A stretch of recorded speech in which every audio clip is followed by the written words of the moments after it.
اعوذ بالله من الشیطان الرجیم بسم الله الرحمن الرحیم. زما عزت مندو محترمو ناظرینو السلام علیکم. هیله ده چې تاسو به روغ جوړ یا. عزتمندو نن زه ستاسو سره په یو ډیره نازکه او په ډیره اهمه معامله باندې یو څو خبرې شیر کول غواړم، او هغه خبرې دي د سیاست.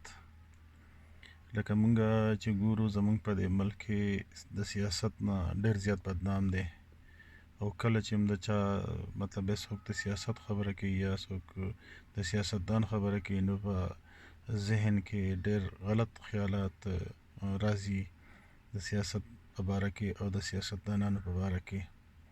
زمونږ په نظر کې لکه چې سیاستدان ذکر څوک کوي، نو داسې لکه چې څوک د یو غل، ډاکو، قاتل، کرپټ انسان ذکر کوي، او لکه څوک چې د سیاست ذکر کوي نو داسې کوي لکه چې څوک د یو ډېرې زیاتې انتهایی غلطې پیشې متعلق څوک خبره کوي. خو عزتمندو داسې خبره نه ده. سیاست خو بالکل عبادت دی. سیاست چې څوک په نیک نیت باندې نیک نیتۍ سره کوي، څوک یې په د یو خدمت په توګه کوي، څوک یې د بلایه په توګه کوي، نو زما یقین دی چې سیاست خو بیا عبادت دی. او بله خبره دا ده چې ټیک ته سیاستدانان په پاکستان کې، بلکې زه به دا ووایم چې په ټوله دنیا کې کرپټ هم وي، غلو هم وي، او مطلب دا دی چې ملکونه هم لوټلي وي. خو د دې هرګز مطلب دا نه دی کنه چې ټول سیاستدانان یو شان وي. په هر ملک کې ډېر ښه سیاستدانان هم وي او ډېر بدنام او ډېر غلط سیاستدانان هم وي.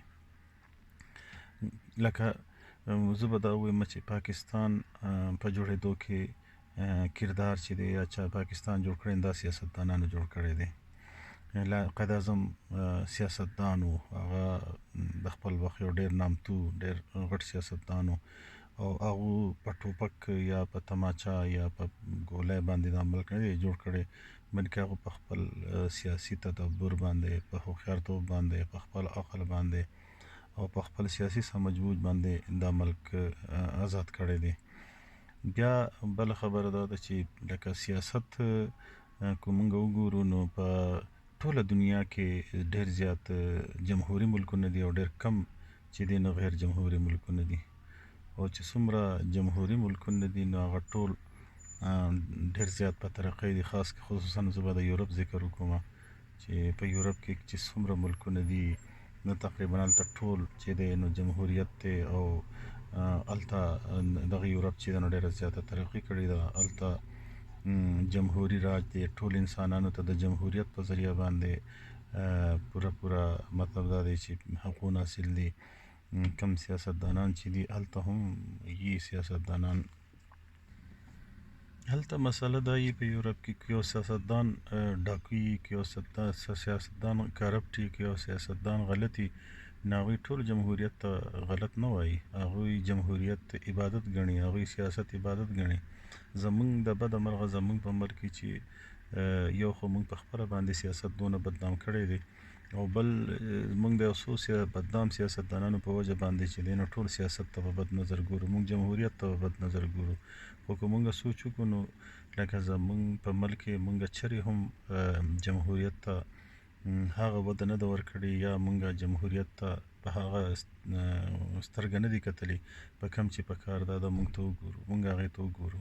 مونږ ټول عمر که هغه زمونږ میډیا ده، که هغه زمونږ ادارې دي، که هغه مونږ ټول عمر د سیاستدانانو غیبت کړی دی، مونږ ټول عمر د سیاستدانانو بد کارونه بیان کړي دي. خو کوم کارونه سیاستدانانو ښه کړي دي نو مونږ د هغې چورې هم حوصله افزایي نه ده کړې، مونږ ورته بد رد ویلي دي. نو زما د دې ویډیو مقصد او مطلب دا دی چې زه تاسو ته دا ویم چې یو خو لکه جمهوریت ته چرې هم په بد نظر مه ګورئ.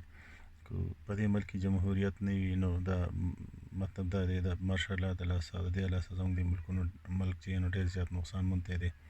نو یو دا خبره، او بله خبره دا ده چې لکه یو په دې سوشل میډیا باندې یو مسله دا ده ډېره غټه چې څوک هم د چا د یو پارټۍ د نظریې خلاف وي نو بلې پارټۍ والا هغو ته ډېر بد رد وایي، یو بل ته کنځل ویناګانې کوي. نو زما تاسو ته دا خواست دی چې که تاسو بحث هم کوئ نو هغه په دلایلو باندې کوئ، هغه په یو بل سره په عقلي دلایلو باندې کوئ، په مهذبه لهجه کې د یو بل اختلاف کوئ، چیرې هم ترې زیاتې مسلې مه جوړوئ او دغه بحث چې دی نو هغې نه علمي بحث جوړوئ. او بحث ډېر ښه شی دی خو چې هغه د اصولو د لاندې، هغه د تهذیب د لاندې، هغه د تهذیب په دایره کې